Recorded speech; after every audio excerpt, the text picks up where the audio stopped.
Sir Jojo, i-mute lang po para po hindi tayo para hindi tayo nag-ano-echo. nag-ano Pakimute lang po echo. yung mga Papamute mo lang po Ah, wait lang po. ng Nakapil. mga Ah. gamit natin. Ayan, malinaw na po, malinaw. Pakimute lang po mga partners. So, magsi-share screen lang po ako, ano? Share screen. Para makita natin yung gamit ng ating token, ng ating F3 token. Kasi unang-una, ano ang purpose nitong ginagawa natin? Kasi kung wala namang purpose, mahirap gawin ang isang bagay na walang purpose. So justify muna natin kung ano yung purpose. Nakikita po yung screen ko? Yes po, sir. Apo. Ito siya, what is Financial Freedom Fighter? F3 aims to function as a decentralized consumer token, enabling individuals to participate in the purchase of commodity products. So malinaw po na ang F3 natin, ang F3 natin gagamitin natin siya sa mga produkto, basic commodity. Ganito Sir Edgar, ano? Yung buying natin, activity dito sa Pilipinas, pag bumili tayo ng isda sa palengke, ano ang binabayad natin? Pira po. Pera, Philippine money. Yes po. Ngayon po, ang Philippine money, ang nagdidikta ng value ng Philippine money dito sa bansa natin, sino? Gobyerno. Oh, gobyerno. Central Bank, gobyerno. Ngayon, sa pag-income natin, paggawa natin ng pera, para mapasakamay natin ang pera, kailangan natin ano ang mandato ng society, ano ang mandato ng gobyerno. Kailangan mong magtrabaho. Kailangan mong magnegosyo. Yun yung forms. Yun yung way para magkaroon tayo ng pera papunta sa ating mga wallet, papunta sa ating mga bank account. The question is, gaano ka active ang potential nating individual, especially yung mga normal na Pilipino, para magpapasok ng pera sa mga bank account natin. So, isa-isahin natin. Unang-una, para magkaroon tayo ng pera, kailangan nating magtrabaho bilang isang professional. For example, per month, susweldohan tayo ng 50,000. Ang tanong, may pagsweldo ba sa atin ngayon ng 50,000 per month? Wala, mahirap. Kung ang sagot, mahirap. Kung ang sagot, hindi kaya. Kung ang sagot ay hindi kaya, ang kasunod dyan, maglo-lower down tayo. Doon na tayo sa pinaka-basic na Pilipino. Ano ang potensyal ng isang Pilipino sa ngayon per day? Ang potensyal na kikitain ng Pilipino ngayon per day, especially dito sa amin, sa Palawan. Taga Palawan po ako eh. Ang isang araw ng tao dito ngayon, mandated by the law is 391 pesos per day. Maliit, no?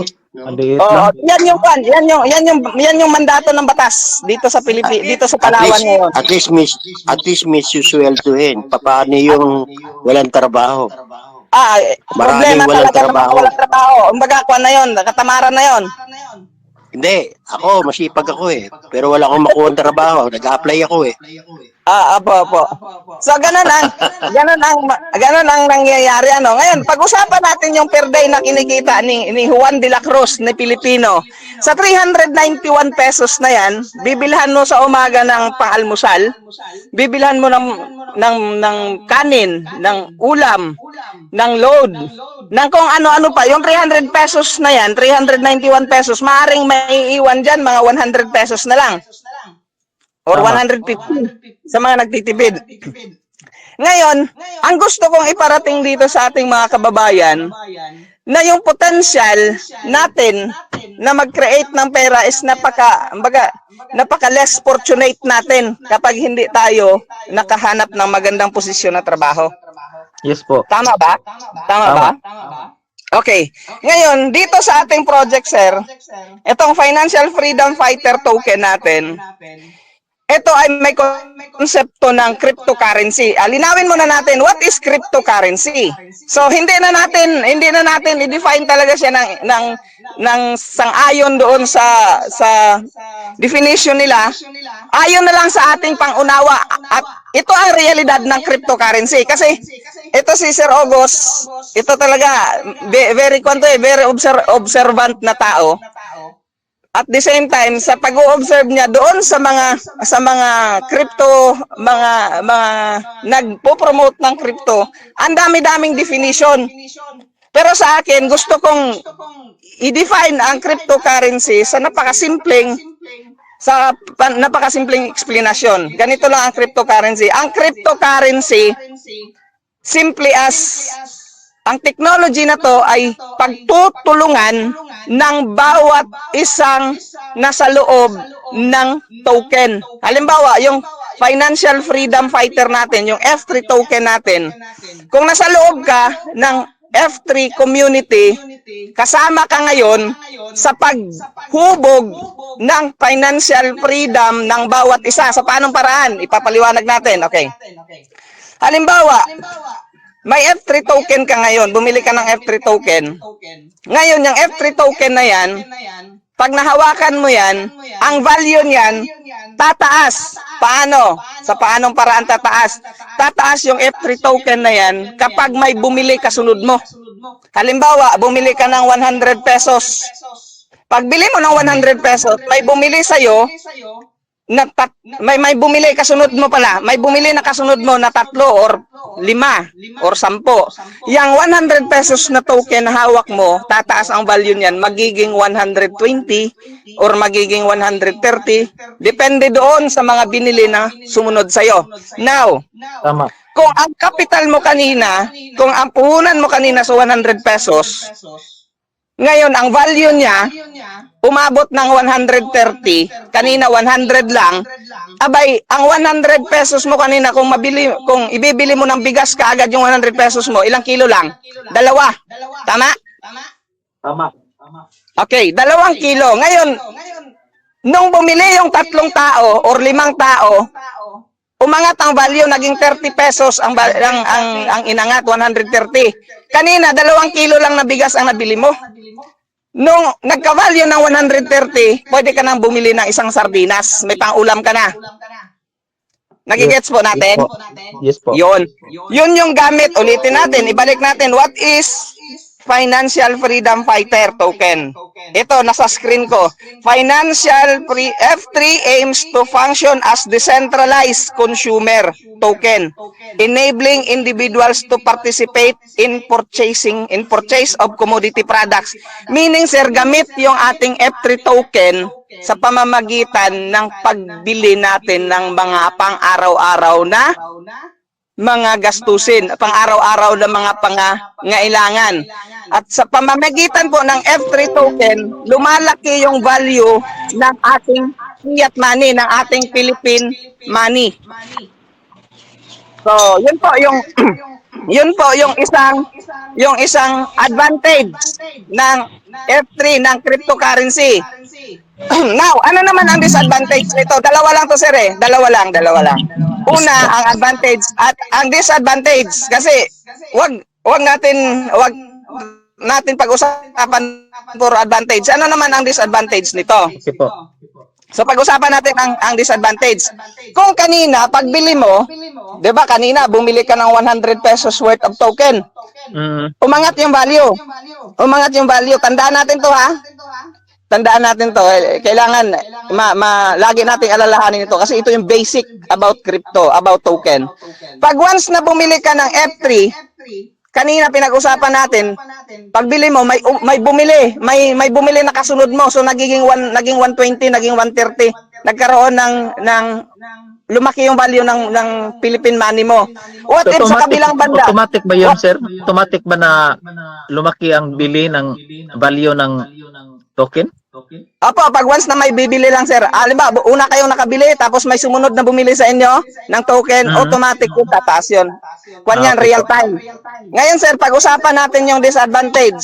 Sa kabilang banda, ganito ang nangyari. Pag bili ninyo ng token na halagang 100 pesos, Ang nangyari, hindi, walang may bumili. Tandaan natin ha, tandaan natin to. Ilagay natin sa isipan natin. Walang bumili sa blockchain. Hindi sa halip na buy ang nangyari, sell ang nangyari. Ang 100 pesos mo, bababa ang value niyan, magiging 90 pesos yan or 80 pesos, klaro yan. So pag bumaba ang value, wag kang magulumihanan, wag kang matakot. Bakit? Ang 100 pesos mo na binili na token, wag mo lang siyang galawin. Wag mo lang galawin. Halimbawa, nag 90 pesos, nag 80 pesos, wag mo lang galawin, hayaan mo lang. Ang gagawin mo, sir, bumili ka ulit ng 100 pesos. Yung kanina na 100 pesos na unang binili mo, hayaan mo lang yon na bumalik ang value or tumaas ang value para kumita. So ngayon, kung bumaba ang value, ang gagawin mo, bumili ka ulit ng 100 pesos. At antayin mo na may bumili doon sa pagbili mo. Ang point ko dito is, kapag bumaba ang value, wag tayong magulumihanan, wag tayong wag tayong matakot. Kasi ang nagki-crypto kasi pag once na bumaba nadadali sila nalulugi sila dahil sa fear, dahil sa takot. So ang gagawin mo pag once na bumaba, ang gagawin mo, bumili ka lang ulit ng panibagong transaksyon. Kasi yung panibagong transaksyon na yan, yun doon ka naman magbabase kapag once na may nangyari, pag once na may bumili, kasunod mo, tataas ang value. Ngayon, ganito siya. Ipapaliwanag natin siya. Paano naging bayanihan ang isang cryptocurrency? Ganito. Pag bili mo ng token, pag once na may bumili na ibang buyer, ang mangyayari is magkakaroon ka ng biyaya. Tama? Masisiran ka ng pagtaas. Magiging 120, magiging 130. Ang tawag po dyan is biyaya. Yung ibang tao ang nagbigay sa iyo ng kita, tama? Opo. Okay. Ngayon, sa kabilang banda, pagbili mo ng token, bumaba ang value ng pera mo. Halimbawa, 100 naging 90. Huwag kang malungkot. Isipin mo, at ito ang katotohanan ng cryptocurrency, yung nawala sa yung value, naging 90, contribution mo yun doon sa mga kumita na tao. Ngayon, malungkot ka na nakatulong ka sa ibang tao? Opo. So, ang community natin, community ng nagtutulungang mamamayan. Ngayon, kung hindi ka mag-F3, kung hindi ka mag-cryptocurrency, may opportunity ka para tumaas ang value? Hindi, wala. Bakit? Ang sistema ng ekonomiya na ginagalawan natin kanya-kanya. Kanya-kanyang, kumbaga wala tayong katuwang. Wala tayong kasama sa paghahanap buhay. Dito sa konsepto ng cryptocurrency, bawat isa nagtutulungan. Bawat isa nagdadamayan. Ganon ang katotohanan beyond cryptocurrency. Ang problema lang, natatakot ang tao dahil hindi nila inaral ng buo at hindi nila inunawa, hindi nila in-internalize yung cryptocurrency. Kaya nagmumukhang scam ang cryptocurrency. Tingnan mo sir yung Bitcoin, yung mga nag-hold sa Bitcoin, yung mga matagal na nagbi-Bitcoin. Magkano ngayon ang Bitcoin? 1 Bitcoin is 6 million. Bakit? Nandahil sa konsepto ng pagtulungan. Ganun po siya. Okay po. May ibang concern ako, sir. Apo, sige po. Follow up po. Halimbawa, pag mayroon na akong F3 token, Apo. saan ako bumili ng products na magagamit ko yung F3 token ko? Nice question, sir. Ganito po siya.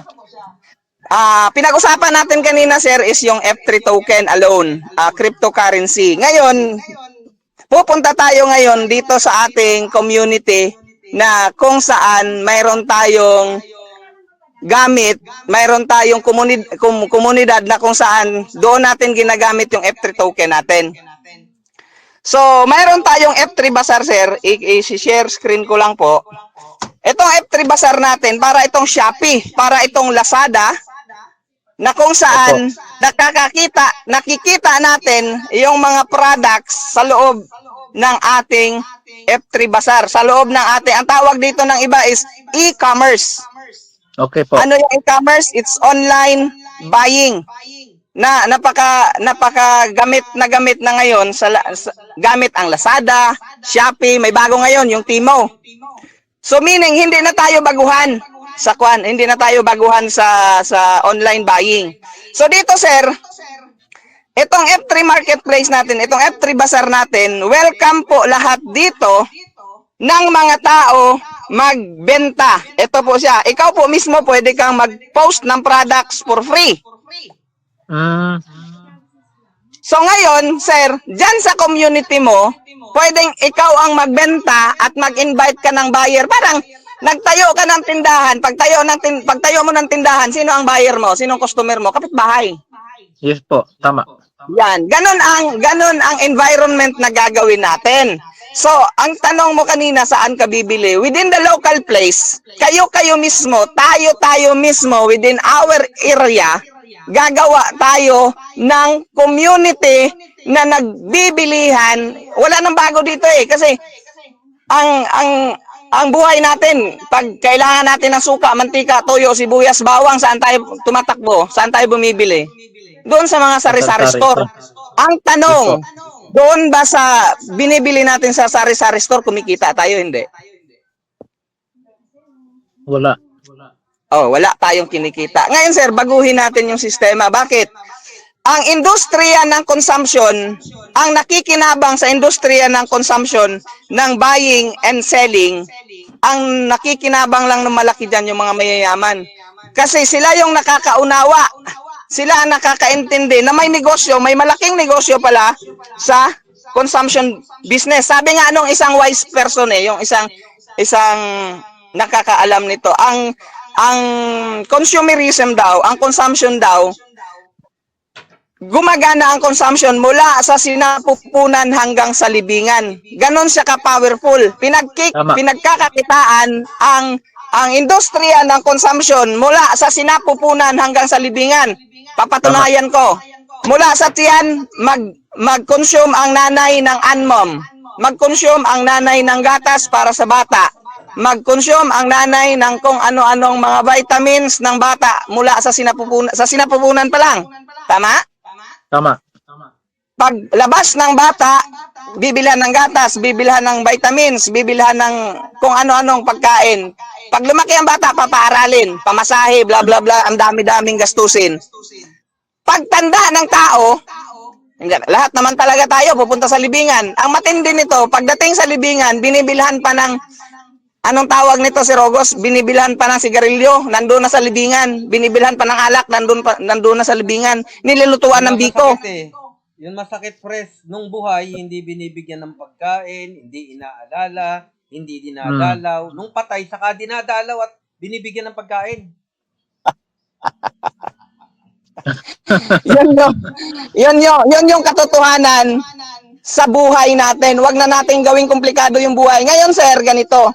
Yung slogan natin, eto, gusto ko talagang idiin sa bawat isa na sa atin dito. Ito tingnan natin. Ang slogan natin, ang trade, yung ating tagline, kung mapapansin niyo, ang tagline natin, anong sabi? Living free is a better way. Tama? Yes po. Halimbawa, mamuhay ka ng hindi ka na nag-aalala kung anong gagastusin mo kinabukasan. Tama po. Ngayon, ganito natin siya uunawain. Pag once na na-establish mo yung consumption mo dito, na-establish mo yung community mo dito, maniwala ka sa akin, mangyayari na habang kumakain ka, kumikita ka, yung magiging hanap buhay mo, yung magiging trabaho mo dito, sir, alam mo kung ano? Kumain ka na lang, gumastos ka na lang. Kasi mayroon tayong mga features na habang kumakain ka, mayroon kang kinikita. Ngayon, habang kumakain ka, kumikita ka, habang ano na ang trabaho mo ngayon? Kakain ka na lang. Kasi dinesign lang tayo, sa totoo lang, sa research ko, nag-research ako kasi about economy. about socialization, about politics. Pinag-aralan ko yan. Lahat ng nangyayari sa paligid natin, set up lang yan. Pinaniniwala tayo na ganyan ang mundo pero isang malaking kasinungalingan. Bakit? Bakit ko nasabi? Yung mga nasa posisyon, yung mga negosyante, yung mga elite na nagdadrive sa atin, nabubuhay sila na hindi nagtatrabaho. Tama. Saan sila kumukuha ng pinagkakitaan? Sa atin, sa mga consumers. Yun yung totoo sa mundo. Tama po. Pinapaikot tayo sa isang napakalaking kasinungalingan. Naniniwala tayo doon sa kwento nila. Kwento nila yun eh. Sistema nila yun. Na doon tayo gumagalaw, doon tayo umiikot. Lumabas tayo doon. Yun yung panawagan natin, yun yung panawagan ko. Subukan natin. Hindi naman, wala naman. Actually, wala kang kapital dito. Kasi bakit gagastos ka lang? Yun. Gagastos ka lang. Siyang ginagawa mo araw-araw. Ganon po yung ating... Yung capital natin, yung pagbili natin ng USDT. Correct. At yung capital natin, yung pagbili natin ng USDT, sir, hindi yung capital kasi gagastusin mo rin yun. Pambili mo rin yan ng produkto. Wala talagang capital dito. Oo po. Maganda. Walang capital dito. Wala kang ilalabas talaga dito. Iyon naman sir, halimbawa, mag-build ako ng community dito sa amin. Opo. Upang may magbinta and then may bumili. Opo. So, ano namang kitain sa platform mo? Kayo ba 'yon ang CEO, sir? Opo, ako nag-create nito. Ilagay lang natin So, sir yung product dito, sir. Ilagay lang natin dito sir sa abundant marketing natin. opo. Ito sa abundant marketing natin, dito tayo magbebenta ng product. Lahat ng bibilhin mo sir, 15% babalik sa'yo. Opo. Yung 15% na yun sir, hindi mo yun siya makukuha, hindi mo yun siya gagalawin, yun yung pinaka global pool business. Na yung 15% mo, yan na yung magiging negosyo mo, yan na yung magbibigay sa iyo ng abundant profit. Tuloy-tuloy na nakita kapag marami ka nang napamili. Halimbawa, ilagay natin sa reality. Apo. Halimbawa, may isa akong galon na mantika. Ilagay ko 'yon diyan sa system. Apo. Sa online market natin. Apo. So, paano ba 'yon ano ba yung proseso mo?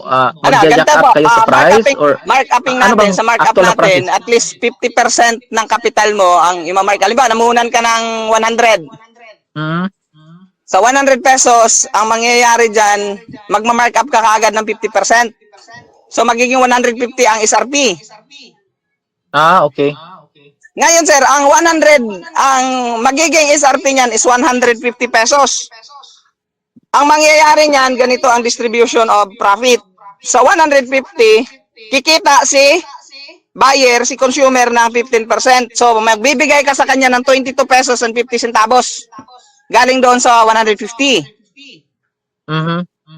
Ngayon, ikaw na seller, magkakaroon ka rin ng 22.50 na contribution sa global pool natin. So, 22.50 times 2, 45 pesos.